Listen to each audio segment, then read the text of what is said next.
You must stop regardless of whether you are in the middle of the sentence. So would the fourth side like to begin the presentation?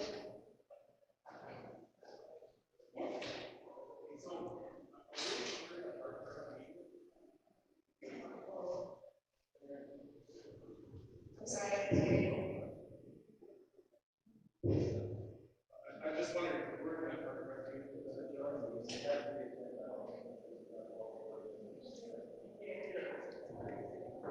Yes, it is a partner rec board meeting. okay. What's the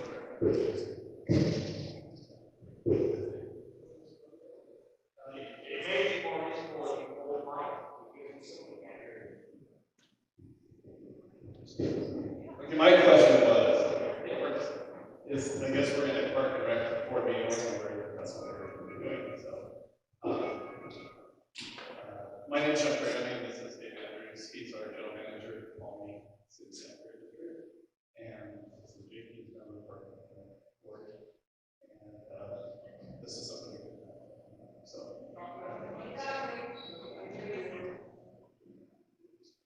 That's why I didn't want to have there. We were trying to do $9 million in this is a joke.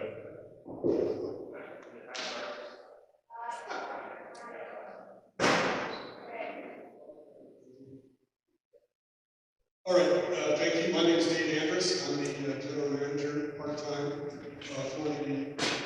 Tuolumne City Sanitary District. And I've been involved with this process since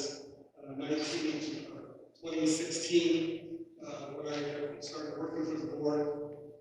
Initially, we had a five-member committee, or a five-agency committee. We talked about the fire district and the cemetery district as well. We held probably half a dozen public meetings to go over this during 2017, 2018. At the end of that, it was decided by two of the districts they didn't want to participate, so they withdrew from the process. From that point, during 2019 and into 2020, our two respective districts have met. We met with the Board of Supervisors at that time, as well to discuss the lighting district as they manage that district. And based on that, we filed an application with LAFCO in September of 2020. So this process has been going on a long time. It's my view that the formation of the CSD would provide for a more centralized area for the public to come to talk to the board about various issues. It would provide greater efficiency, the ability to consolidate certain costs, to allow for members of the staff to be more specialized in their presentation of services to the public. It allows for greater upward mobility in the careers of the employees from the districts because we have a larger agency. And in addition, it would reduce certain costs for certain things like insurance, your overhead, your auditing costs that are required for the agency. So the other thing that I think it does is our district, as well as all the districts here in the community, we're very small, and we're always trying to find people to serve on our board, and generally there's no competition for that. Those positions is trying to just find people to do it by reducing the number of agencies that would provide for more competition on the board. Members of the community that may wish to provide information on the board. So that's a summary. Hi, my name is Jake Ferriardi, board member on the Tuolumne Parks and Recreation District. What kind of drew me to wanting to form a community services district with Tuolumne is to get more community involvement. If you guys come to any Tuolumne Parks and Recreation District board meeting or city sanitary meetings, there's hardly anyone there, if any at all. I remember months of zero attendance. When you get little hot topics like this, you get some participation. Typically, no participation.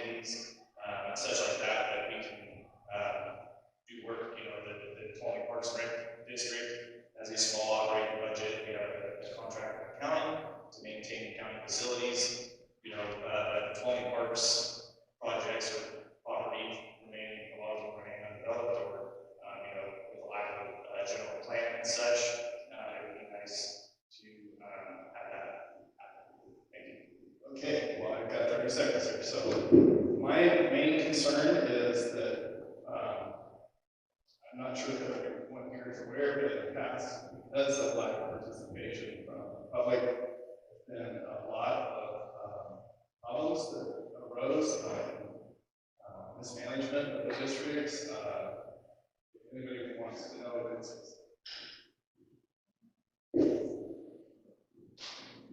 This was like quick. If the against side would like to make their argument, time will start when you guys start talking.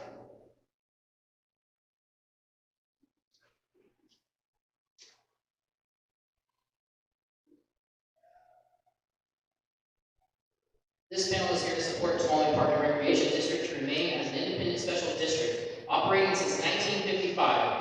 TPRD is the heart of our community, governed by board members focused only on park and recreation. In 1992, the district created a maintenance agreement budget with the county and hired one full-time and one part-time employee to take care of properties in the heart of our town, restricted funds. TPRD has added to the list of activities and programs, increasing the number of employees dedicated to providing services. Additionally, money from 1% of property tax is paid to the district. In part, this is spent for public events and programs such as concerts in the park, open air markets, parades, ball fields, playgrounds, restrooms, trails, and other activities and events.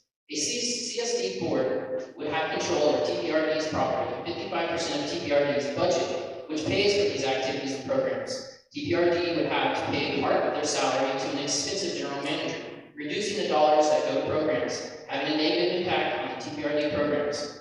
Tuolumne Park and Recreation District has been served by leaders of our community, invested in having the district grow, purchasing property for T-ball, gardeners, horseshoe pits, hikers, tiny tots, an office building, and a maintenance shop. Board members did all of this with a balanced budget while maintaining a reserve.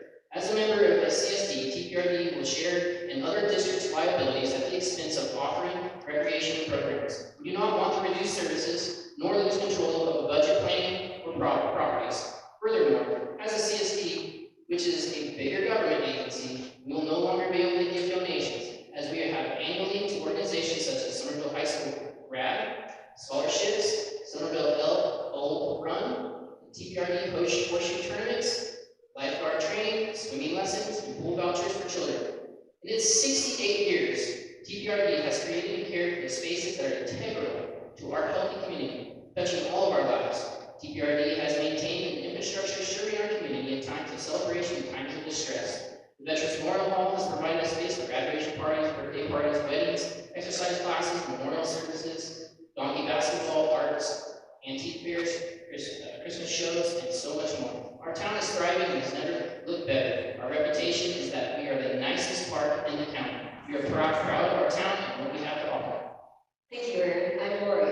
The current districts are not broken, but the CSD fix has high stakes. Here are the areas of concern which are addressed in the joint resolution. Additional expenses. Once a CSD is formed, a general manager with buyout possible clause, administrative assistant, new headquarters, maintenance. Tweenheart pays $130,000 for a full-time general manager living outside of the state. Groveland pays $1.5 million for these same administrative expenses. CSD would have to hire an accountant. The county does not do CSD counting. CSD can create new assessments. Tweenheart has at least 4. That's taxation. Sanitary has already paid out over $36,000 additionally. LAFCO estimates $39,800 to be paid by TPRD and sanitary. All property, equipment, tools, assets, and liabilities are transferred to CSD. The sanitary district has a $4.6 million deficit. Of concern to employees, the new CSD board can modify current budgets, retirement, and health benefits. Park and Rec has planned improvements, and the CSD considers them non-binding. Those can go away. That same is true for sanitary. Sanitary and TPRD are required to cash out comp time, fully fund all vacation and sick leave before being a CSD. TPRD loses its say over current property holdings. Board selection is a drawing from a hat. It's described in the form that they've been working on. And at least 2 from each current board would be part. New district map expands sanitary district massively. Will they require hookups? Can they require hookups when expanding? Fees from in all the district, county taxes transferred to larger district? The little tiny blue blob in the middle of this one is the current sanitary district, a very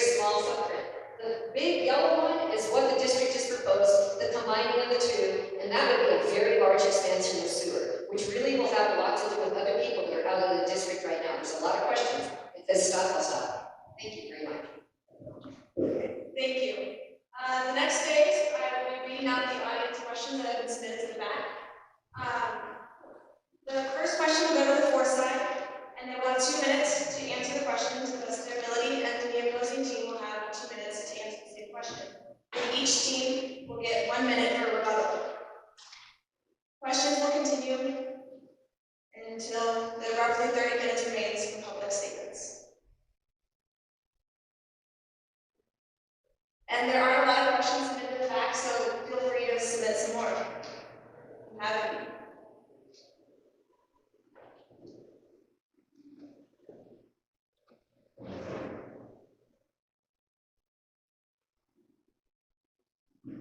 Time rules for the cards will apply the same way. Each side will get 2 minutes to answer the question, and then after both sides have answered, each side will get 1 minute for rebuttal. So the first question, as it is, the current status quo allows for more community involvement in operations. How would a CSD increase community involvement? Yes. Okay. A lot of the statements that we're talking about as far as community development, the community. Yes, so I disagree with that. I think that the CSD does provide more options because currently nobody really is participating in board action or board meetings. So I think having a CSD will provide more involvement where people can come to one meeting, voice concerns, have input on projects, keep their need. We talk about capital projects or obviously we don't have much money to do anything, but it would be great to see public participation in that. Hopefully having one meeting for everybody to come together and see more participation.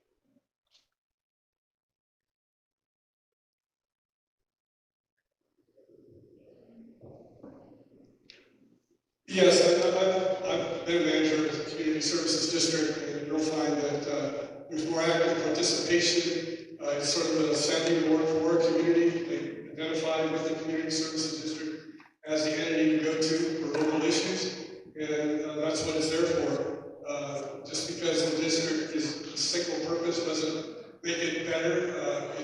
This larger district would allow for more specialized grants. Yeah, so currently our district is constructing over $5.8 million in new construction at 100% state cost. So we have a staff that's big enough that can apply for those grants, and we're bringing that home to the community, and it's not going to cost our ratepayers a dime. So.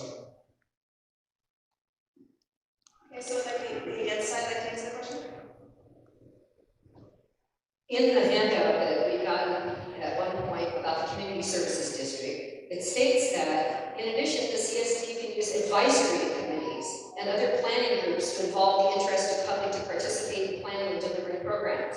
So that extra layer of bureaucracy is in addition to what previously I could go talk to the board members on each board, speak to them directly, and work with those that are knowledgeable in the district. But now, that's the way you go kill any kind of new idea, is you give it to a new planning committee, and you send it out there, and then they don't have any authority. The board does, and that's how you kill the ideas that come up in the community. We need to have direct action. I think it's a hard sell to say that there's going to be more community involvement. You have board members on 4 of our current districts, and you're going to go from 10 board members down to 5. That is less community involvement. So I don't see how even having one board at a certain time during the day, because now if you combine 2 boards, it's going to be a longer meeting. Most likely the meetings are going to be put in the middle of the day. How many people can go to the middle of the day meeting and then people meet? No. We have part of rec meetings in the evening and make it available for the community to participate. Each board member is a participant in our community. When I think of the 5 different districts we have, 4 of them that have boards, they all have people actively working in the cemetery, in the sewer department, or excuse me, sanitary district, I apologize, TPRD, in all the different districts, we have many people that really reach out in the community. To start consolidating that into a single board really starts losing our activities in the community. And later, I know I'm probably about out of time for that, but there was a paper written on Foundation for Economic and Government. I'll stop. Okay, we did have a lot of board members and a lot of interrelationships of the 20 board members, and that's one of the problems at this point. We have board members that are on a particular board, and they're making decisions that affect the employee on another board. It's pretty hard to get. It's so much of the stuff that she stated is incorrect. I can't rebuttal it at all. You know, I think, you know, to Aaron's point, yeah, you know, we have 10 board members, but I think having 5 board members with more public is more beneficial, more public input, versus not necessarily the additional 5 board members that may not be qualified to be on that.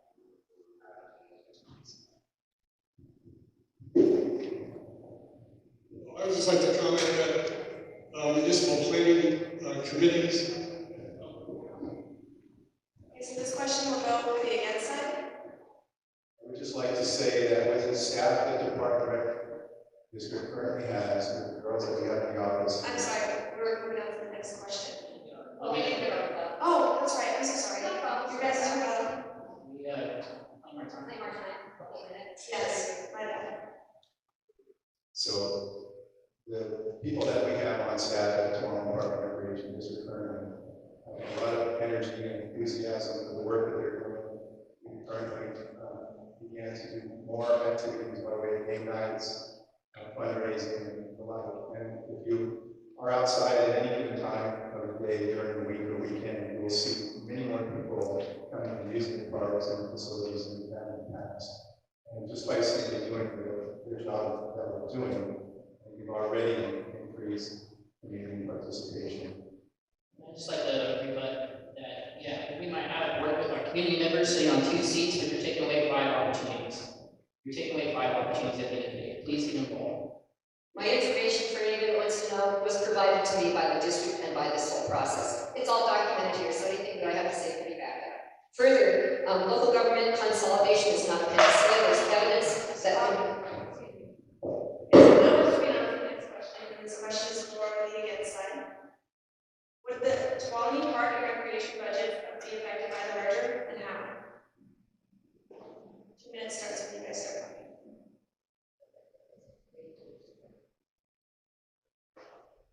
As far as I'm concerned, our budget part that Tuolumne Park Recreation District will be affected. Easy thing to say on that note is that you're going to have higher costs. You're going to have higher costs in having a general manager. If you're bringing on employees from the TPRD side, you're going to have to bring them up to the same pay wages as a sanitary. So these are good things, right? But they're higher costs. It's great that we can pay our employees more. It's great that they're going to get more better health insurance, but it's going to be a higher cost. And to say that our insurance is going to be an offset, those type of overheads are not going to offset our employee costs. They are very high. Yeah. Okay, to quote from what would the CSD budgets look like? The office and general expense for the board manager and administration of all the services will be budgeted separately.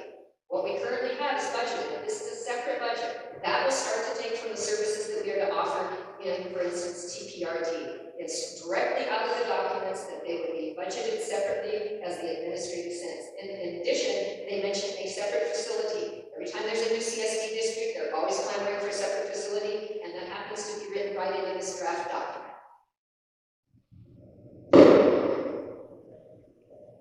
I would just like to say that it's been said that, it's been stated that with any kind of general manager that is necessary for the CSD, that a percentage of all the districts participating, a percentage of their budget will have to go to support the pay for that general manager, and so that would come out of our unrestricted funds that we use for activities and events. Or seven? Yeah, in response to that, the way special district, community service district budgets work is that the general managers and all the overhead salary is allocated based on the percentage of time that's spent with that particular function. So initially, you can form it by how much the budget differentials are. Obviously, the DCSD budget is much larger than the recreation budget. In my view, you could hire a part-time general manager for about $85,000 a year. Of that total cost, about 78% will come from the sanitary budget, and about 21% from the recreation budget. In addition, that doesn't count for the fact that having a general manager can get grants for the program to pay for the salaries of other employees and provide programs through those grants. In addition, the general property tax that we currently receive is about $85,000 a year.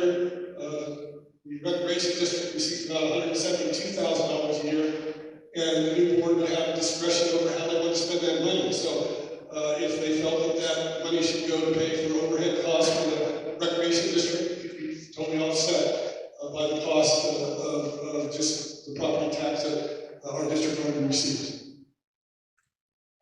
Yeah, and Dave has been our general manager. He's actually 10 times overpaid for his salary over the last few years. And the numbers that they're throwing out are relevant. We have a large amount of money that we could share with the community, and we are all one community. This seems like it's us against them. We are all together.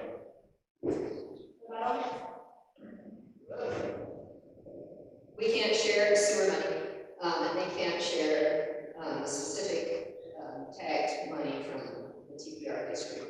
Monies be combined in the unrestricted funds, which are, as mentioned, approximately 85,000 plus 189,000 is what I was given. Those are where these funds come from, the unrestricted money.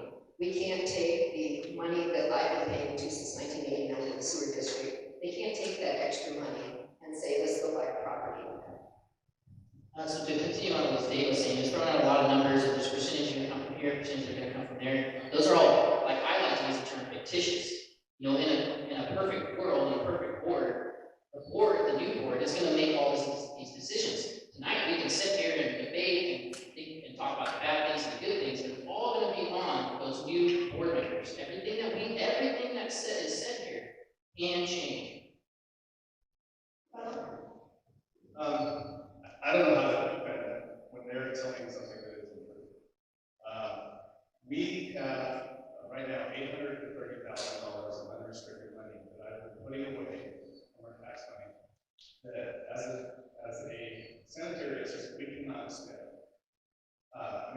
On Park and Rec for the community. We would like to do that to get an additional $85,000 a year of tax money that we could use to share the community. When I took over the sanitary district a long time ago, we are not $4 billion in debt out of the total income statement. We have a $5 million loan at 2% for 4 years. We have in reserves well over $3.7 million. So we're getting this information. I don't know how it's done. If you guys want to have the truth, we don't have this format sucks. And it's impossible to make it work. Okay, so we're going to move on to the next question. This question is from the board side.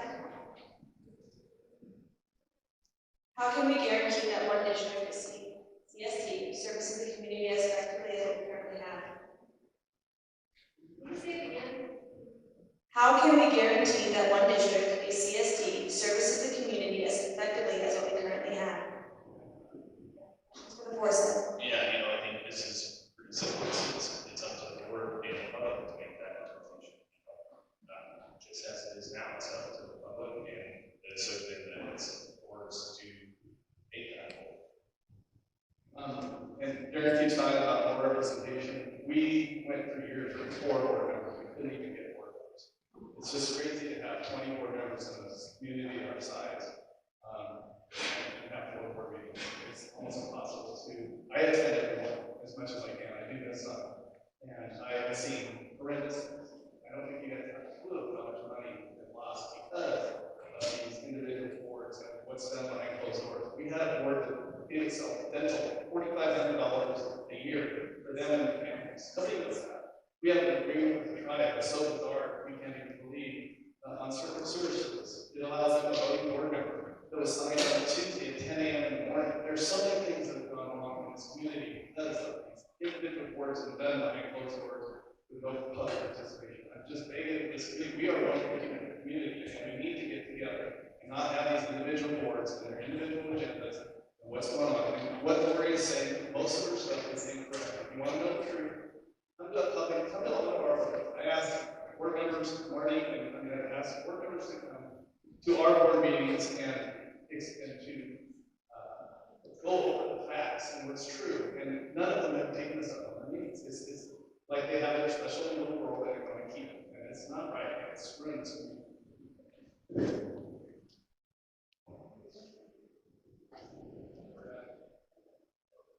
Against?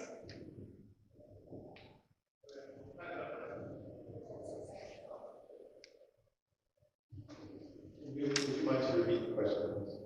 How can we guarantee that one district, CSD, services the community as effectively as what we currently have? No, I don't know, honestly, how a CSD could be more effective. It's a hypothetical situation. You're going to have new board members who are going to have to be now stewards of two districts, responsibilities for different things. I'd like to use an example as first of all, to me, a CSD with only two districts doesn't make sense because it started out with 5. And if you have 5, you may effectively have more savings in administration and whatnot. But the idea that you're going to have the fire truck being tires and the district maintenance, the park maintenance being lower, who's going to get what?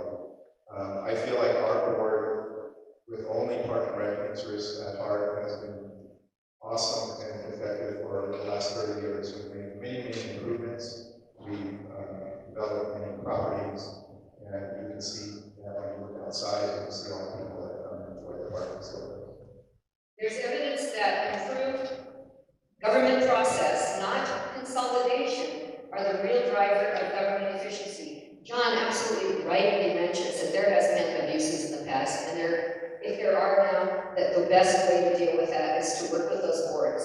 A main reason consolidation has little effect on practice is that it's rarely the overhaul supporters and vision. And the study has noted that more governments within a given area spend less on average. Our money is being spent with direct services here, and the success or failure is in the details. Thank you. Rebuttal?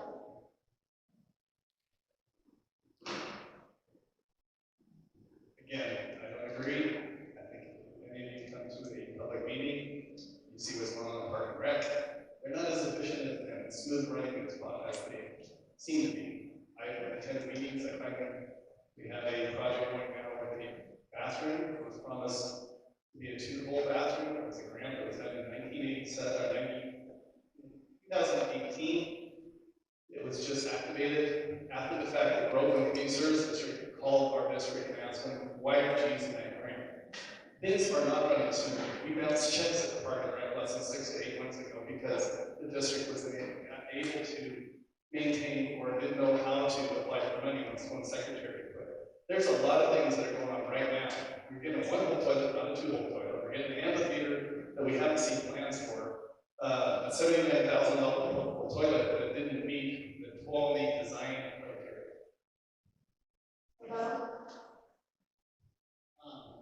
A lot of these issues you can talk to us offline. Things are running smoothly. These grants that we're working on, things happen. If they lost their person, they would be hurting too. So at the end of the day, you'll hear probably a lot more negatives from Marianne's about what we do and how we're operating. He likes to personally attack people on those issues. At the end of the day, it's who you're going to trust. You want people on the board making these decisions. You want them to be people you can trust, that are upstanding citizens. And I think time and time again, especially if you come to our board meetings and you see John, he wants to take over our boards. He wants to take over a lot of discussions. That's why people don't get moved forward, because when the question comes to the table, and we actually get issues, he shuts it down. No one affects the person.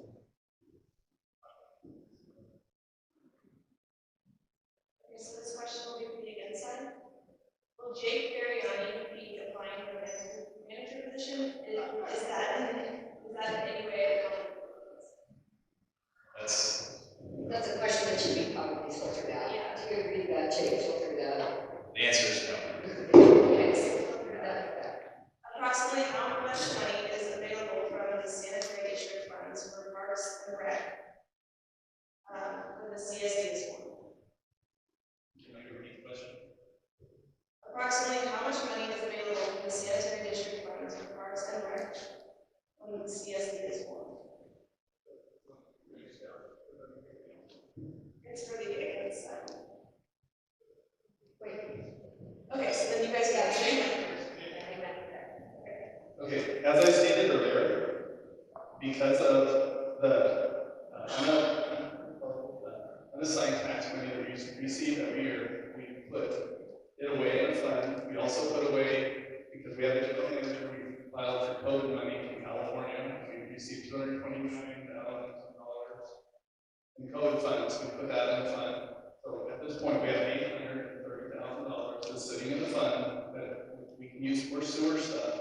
If we do not form the CSD, if we form the CSD, $830,000 and an additional $85,000 a year is available for public or our community here to do projects. If that makes sense. Do you understand? I still have time. So yeah, this is one of the things that I've kind of been interested in as well, within not using our allocated funds, would be that, if we can use these the allocated funds for park projects, that's on the parks board to better parks. So my interest in the CSD is in the parks service. Having them being able to use these funds, we can do projects, only parks and recreation district cannot do any capital projects. We can try to do a 5-year plan that never got together. And we said, hey, we can't fund these. And so the discussion pretty much stopped. Real quick, the community, what we would hope would happen with these funds is that the community would get together, we would do a general plan for the community and what they would prefer to use this money for, and we would all have a choice or help develop a master plan for the community. We would, before we spend it, and I would assume that any qualified board would plan to do that. Is Lindsay Bailey here? Okay. According to our Tuolumne County Council, Gregory Oliver, he's an attorney, we can't transfer those funds into. I took the paperwork to him to review, and he says they can't be transferred. However, what's written in the document that I keep referring to, the draft document, it states the transfer of tax revenues, and it's got a government code, and they weren't sure what it was. The tax revenues now allocated to each agency shall be allocated to living districts. So those are the revenues that are coming in. As I've been stated before, that would be part of the living district. And then that would be, we should also include the transfer of any special tax. So there are government activities. I did take the documents to an attorney and had him review it, but I know John states his opinion. I went to an attorney to ask an opinion, but I would love to hear from somebody that has the actual legal authority to make that decision. I have to stop. Yeah, under the government code, essentially, each agency, if they're independent, like our sanitary district, can spend property tax money since we were formed prior to Proposition 13. We can allocate those funds only to the functions that we can perform. Once the CSD is formed, those general funds go to the CSD and can be used for any function that the CSD is authorized to perform. So therefore, it would be a situation where once the districts are commingled, general property tax money would be available to run both sanitary programs and run parks and recreation programs at the discretion of the board. And that was one of the concerns when the Park and Rec was worried, because all of their approximately 172 or whatever word it says it was, funds are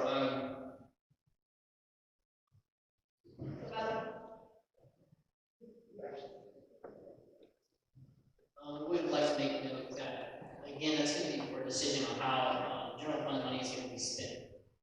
I have one other, again, I'm going to repeat it, the new board will decide how those monies are going to be spent. If they want to spend a lot of that general money on something like sewer, or a new project, they can do that. Or they cannot spend it. They can decide not to spend any money in Park and Rec. Again, that money is going to be decided by the board. I'd also like to, lost my train of thought, but I'd like to point out that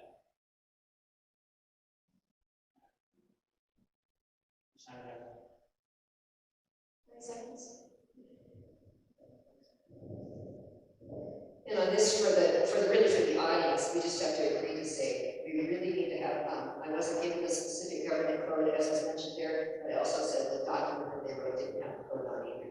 So the government codes are going to really dominate what happens there.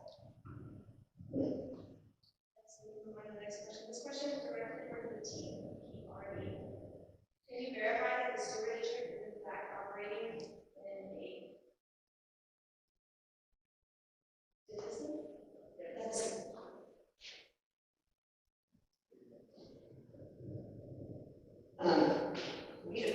They'll answer to their deficits. It's public knowledge, and they know, and I wouldn't have any idea. We don't know. However, I was challenged on the 4.6 million. I'm just going to say exactly where that information came from. It came from the documents that were given to me as backup for this, which is the draft document that specifically stated, I apologize. I'm going to find it because we have a moment. It's 4.6 million in the document stated, and that's that on this big packet, $185,000 a year. That's a 30-year loan, or a 30-year, 40-year loan. So it is, that's the document. That's how much it says it is in the particular document. Oh, there we go. Outstanding indebtedness, which that's what part of LAFCO has to do, is to determine what our debts are, whether we have a deficit or whether we have and our assets. And in this draft document, it talks about that outstanding debt, USDA Rural Utility Services. So that doesn't mean they're in deficit. It's appropriate. That money has been borrowed to make good improvements that being made. It's being well spent. It's being well done. It's very, very impressive what this sanitary district does. No, they're getting wrong on that. I really love the work that they've done. And John Freeman has done a tremendous job of turning that district around. And I want to say that I'm very grateful for that.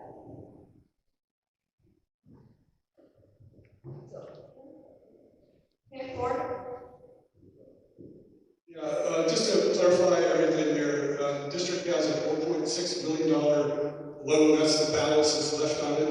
When we built the new treatment plant about 12 years ago, the USDA loaned that money to the district at 4% interest. It's a 40-year loan, 2% interest on a 40-year loan. So it is a debt but not a deficit. Many of you know you have a mortgage on your house, but that doesn't mean that you run a deficit every month. It means you have an asset that you purchased over time.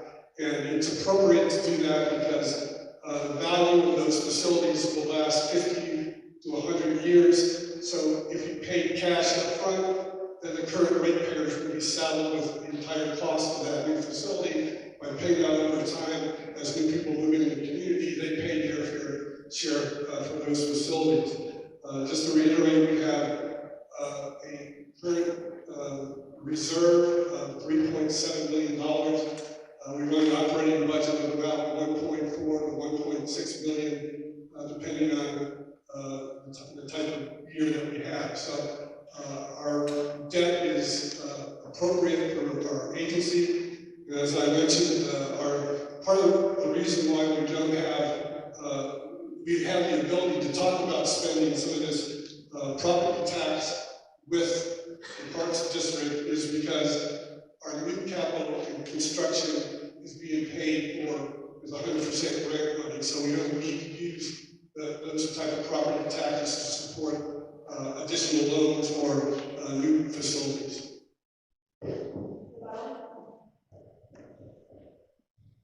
The liabilities of the two districts will be assumed by each other. As you mentioned, and as John mentioned, he has, the board on behalf of the public has saved our money that we pay on our tax bill every year, that you just pay, and it's attached to your property tax, how much you pay for sewer each year. Is it roughly 700? I can't remember. So it's roughly 660 a year. So they've saved that up, and that's your sewer money. And I mean, as much as I'd love to be able to take that pot of money and do some other really incredible things for the community, there's debt in the name of sewer. There's debt that's being paid interest on. I'd rather see my money sitting in a pot, pay off debt, so that 2% interest doesn't continue to be assumed. I really believe that when I pay, and for many of you, it's hard to pay that bill at the end of the year, or April and December. And we really truly could stop. Okay, when I took over the district, we were approached by TV to take over our district, and their monthly fee that they were going to charge us was, we did a big study and quick meetings. They proposed $89 to $94 a month to take over the district, and I said, thank you, but no thank you. When we took it over, we had to get the loan. The amount of money that we pay is based determined to get the loan. We cannot reduce the rate. We can't pay it off the rate. We have no sense at 2%. We are hoping to have in 40 years, 40 or 50 million in reserve, so that we can rebuild the plant. Because who knows what's going to be there? That's what you do if you're a good steward of the money. And so we can't. And actually, all of our districts in the area have higher rates at this point. At one time, they were a little lower. Now they are higher. I think sounds like So next question for the board side. How will money be saved by combining agencies? How will staff changes be handled?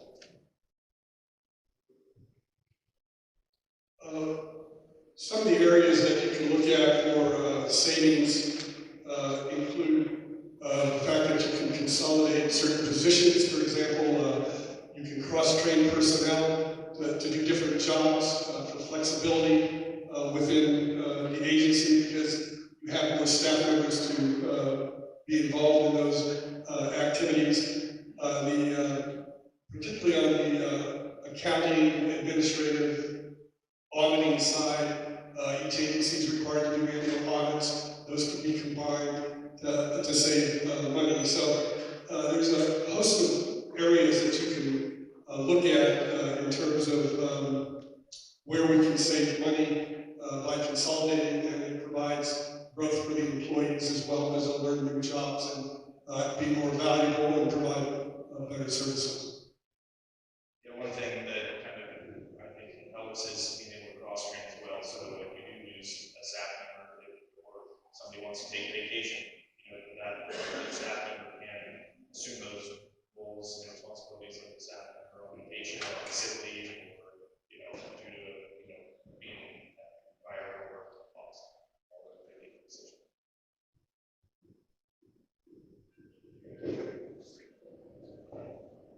Yeah, I mean, it's just a better thing. It's going to be better for employees, and it'll be one point of contact. It just makes total sense. I understand people want to keep it as is, because nobody likes change, but it's fine. It's a lot of things in the past happened that most people would not believe how much this community has lost because of things that were done incorrectly in the past. I'm aware of how much this community has gained from the 5 districts we have. I'm aware of an incredible sanitary district. I'm aware of the people that have worked really, really hard in all the different districts. I'm aware that this gem, this emerald gem in the center of our town, and the way that the Parks and Rec have spent the meager, $185,000 or whatever thousand worth they have employees, and they have an incredible place. It's not some shambles. It's why I chose to live here after growing up in 25. Besides that, on the draft information here, employee status, all employees have become employees of the new district reform. In that, it mentions seniority. Employee seniority in the new district should be established by the date of when they were originally hired in their respective fields. You do establish seniority because, as we all know, last hired, first fired. You've heard the word consolidation of jobs, last hired, first fired. Read between the lines, get it spelled out. The retirement, the health benefits are subject to modification under the new CSD board. There's no guarantees that anybody here at either of these states can give you today. There's a new board that will prepare. And the accruals, the sick leave, the vacation, the holiday time, all have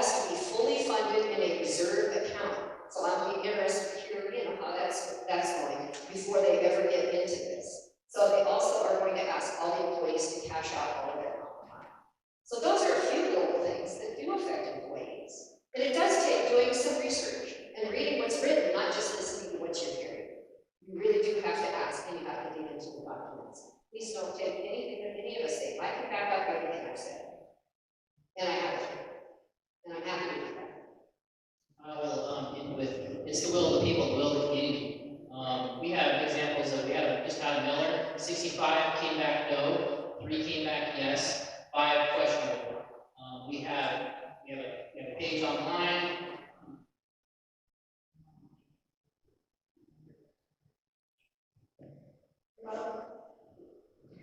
The board members that we're talking about, are going to be this new CSD board members, are made up of the existing board members. We have 2 board members that I know will want to transfer over, so we may be 3 and 3 and 4. So I'm really confused how this is going to be a big problem. We're still a community that's good, and I'm not sure what document she has. That maybe it was the one that was filed a long time ago, but the ones that's been filed recently. This is where she's pulling something. We have no idea what. I got it from Jake.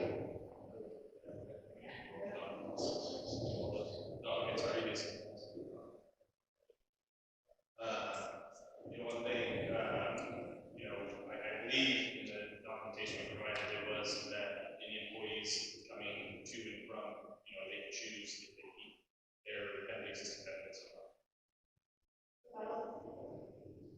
If the CSD is something that the community approves of, board members, as representatives of the people, we're going to make it work as best as possible. That's my pledge to you. Whether we stay as a TPRD or we move to the CSD, I will do my best to make it work as best as possible. But from my talking on the streets, from my gathering information, there is a majority of our community that does not want this. I hear a lot that the community is not educated, they're not well informed, and I don't believe in that. I believe that the community is well informed. We've been talking about this for years. We put it down in the past. Don't need to move forward. Things are working well. Don't mess with them. Things are working good. If you create bigger government, you're going to have bigger red tape and bigger issues and hurdles to overturn if you want to be a part and participate in the community. Spread out power is better. Consolidated power leads to corruption.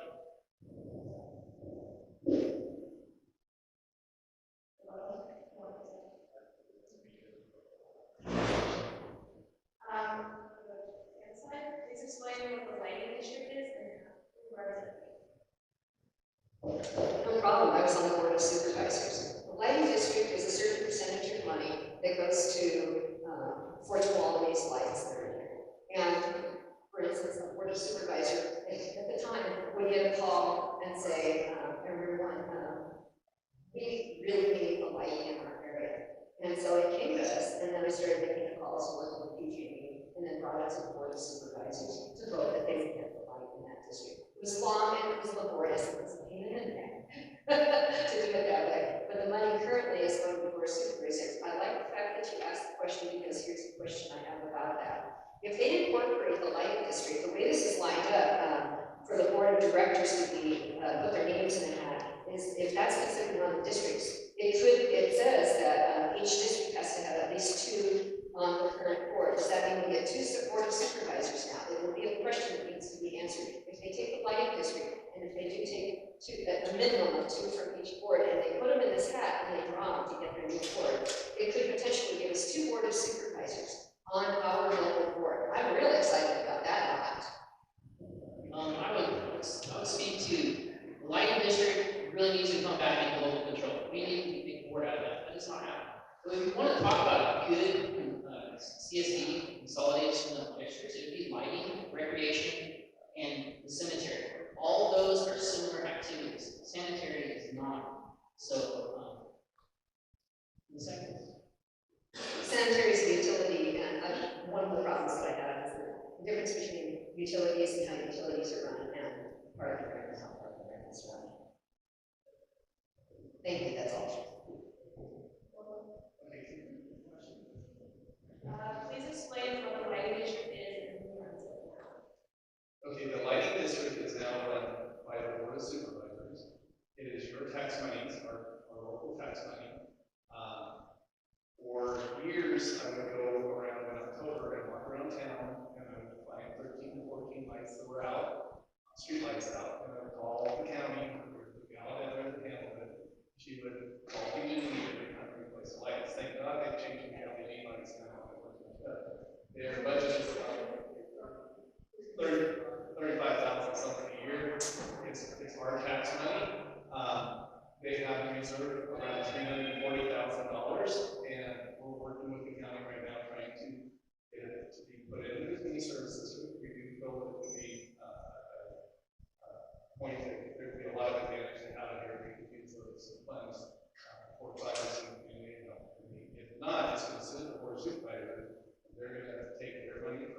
tournament every year, and we got 340,000, we paid 12,000 or something for the lights at the beginning of the year. So the additional money was just built up, and somebody didn't know where that would go.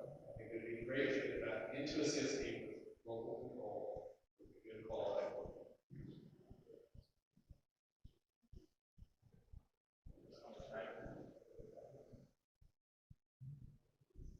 The other thing I just want to comment on was the fact that,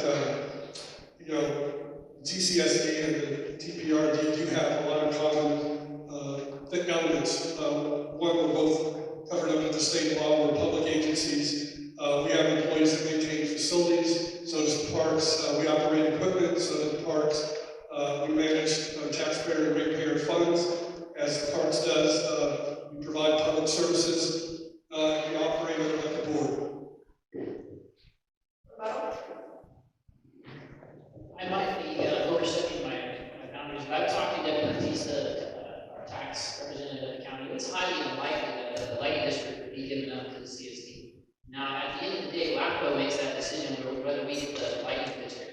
So you're going to go to somebody like the board of supervisors and say, hey, can you give us all this money you're not using? They just told us we're not enough money for roads, they're not going to give us any more money. So again, we can talk about the lighting district coming into the CSD. It is probably not going to happen, and that comes down to LAFCO making that decision at the end of the day, and the board of supervisors agreeing to annex that to us. They have to agree to that.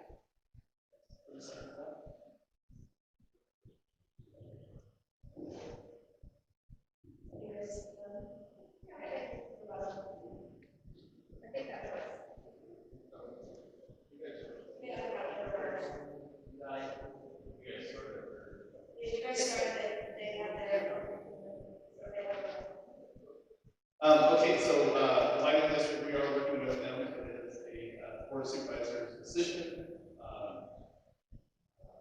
It is our taxpayer money that we're doing here, and I'm pretty sure we can get it over here eventually. They are doing the undergrounding in the downtown area. That's complicating things a little bit. So the main core of Tuolumne, there's $10 million being spent on underground utilities in the downtown Tuolumne, and the county and us are deciding how that will work out. And that's Rule 28, separate from the lighting district. But after all, it's our money, and it'd be nice to get that. Here's the next question. Can you talk more about the makeup of the proposed board? Initially, the board will be 7 members. Under our agreement, 3 become minimum of 3 for each district. That board will be in place until their term expires. So, for example, if you had a newly elected board member, let's say half the board was, let's say 4 of the members of the 7 were have a 4-year term left when the district forms, then they would stay on that whole 4-year term before they would be up for re-election. If there were only 2 years left on their term, when that time came, then those seats would vacate. There'd only be 1 seat left. The board would then be reduced to 5 total members. So that's essentially how it works in terms of the consolidation of the district.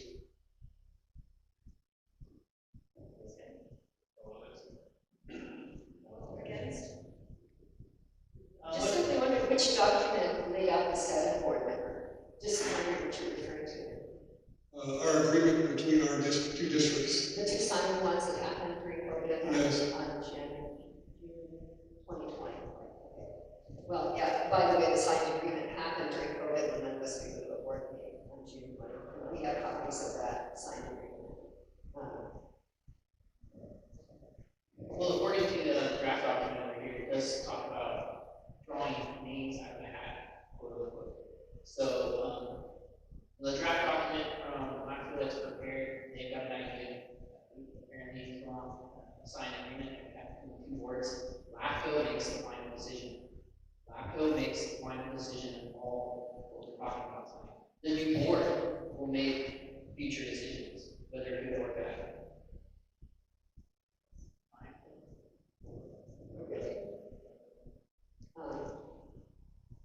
The final, if the LAFCO documents are different than the board resolutions, it needs to come back to each board to vote for those changes.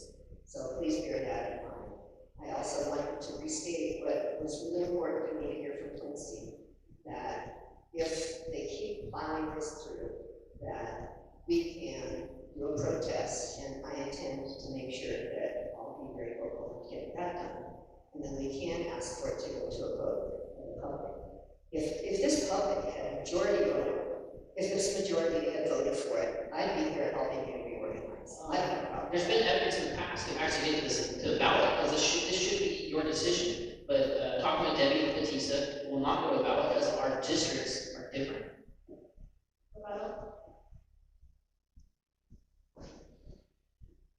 I just want to comment on the issue of drawing names. That issue is in there for the example if there's 5 members on each of our boards. If 10 members wanted to be on the new CSD board, we would draw a hat from a hat to determine which board members get seated. And at this point, we, 2 or 3 of our board are interested in, I assume maybe all of their work. But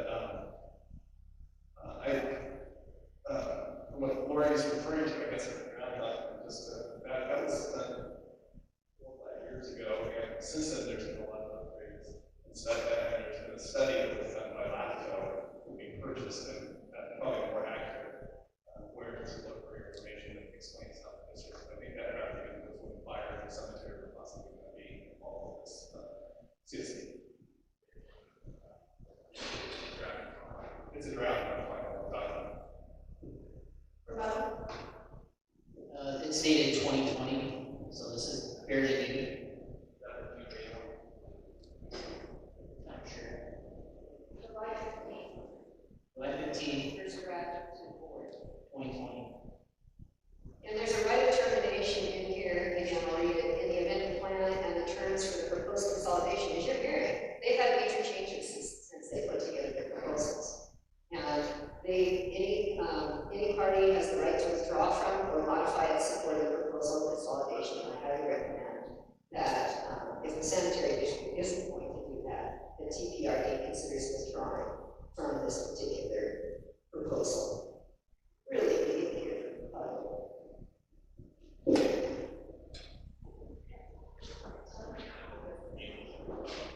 I think we have time for one more question before public statements, and I think this question should probably go to the board side. Would the establishment of the proposed CSD enlarge the boundaries of the present districts? The proposal would expand the boundaries of the district to the current Parks and Recreation District boundaries. However, in terms of the other services, those areas only can go to where their current sphere of influence is approved, and would require approval from LAFCO to extend beyond the current boundaries that they currently provide services. Secondly, as far as a utility like our district is, that would not come free to anybody who wanted to annex in. They would have to pay the appropriate fees, or there'd have to be some grant programs for them. So new people can't decide, well, we're going to join the sanitary district, or we're going to run a sewer line out of 1.5 to serve them. That's not the case. They have to pay for those expansion of services, and also how much we contributed to our treatment plant in terms of costs associated with it. It's very similar to what TUD has right now. You know, board members on TUD, they live in an area where there's no services for TUD. They can have a septic and a well, but they still can be a board member.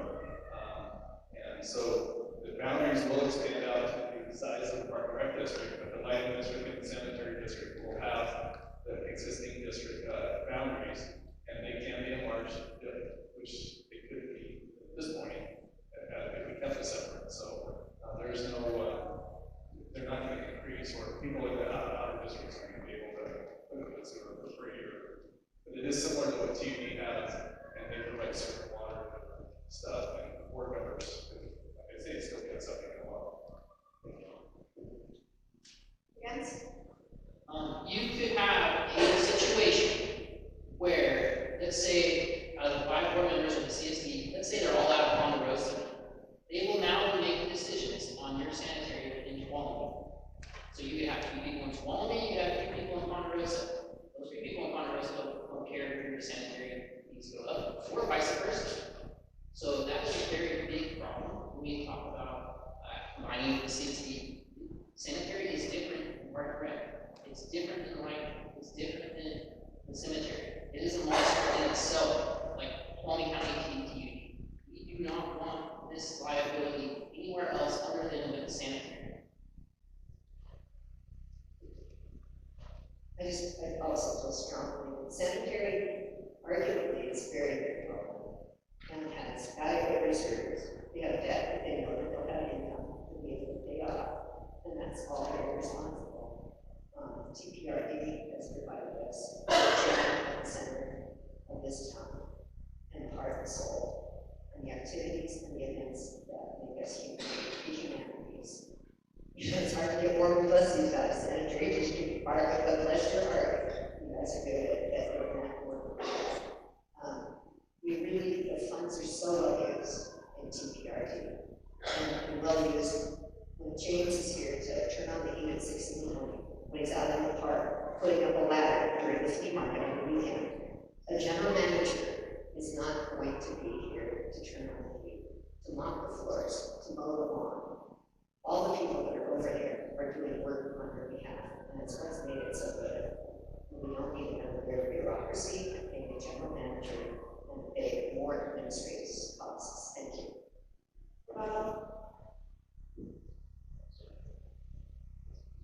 You know, I agree with Lori, yes. The Tuolumne Parks and Rec is of the town. I believe consolidating it was a better to allow us to be able to construct more projects, allow us to get further grant opportunities, and allow the general manager to facilitate that. And I love James and I appreciate him because an amazing job this park when we maintained the way it was without. But having a general manager at the helm that can get more of those grants and understands the grant opportunities. We missed out on multiple grant opportunities across the state and such. Because I think we had a more experienced general manager and funding that could potentially get more of those funds to projects on TPRD. Remember, the TPRD or the sanitary district can get a grant writer. So as we stand right now, the TPRD approved defining grant writers. We don't have to become a consolidated district to get grants. We don't have to be a consolidated district to work together either. That's up to the boards. We can work together now and use the equipment on both sides. I'd like to also point out when we talk about reserves, we have enough, TPRD has enough reserves to facilitate itself for a year, okay, without any tax money or anywhere else. When you look at their operating budget and their reserves, it sounds like a lot, 840. They need a lot more than that. They need to match their current operating budget. That's what the reserves should be. So to talk about that, we're going to have a CSD, and we're going to have all this money to spend. We're just going to spend all of our reserves. We put these two together, our reserves need to be bigger. Okay, our reserves need to be bigger. There's 3.9 million, there was a 3.7 that was reserved for the sanitary.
if this were to go through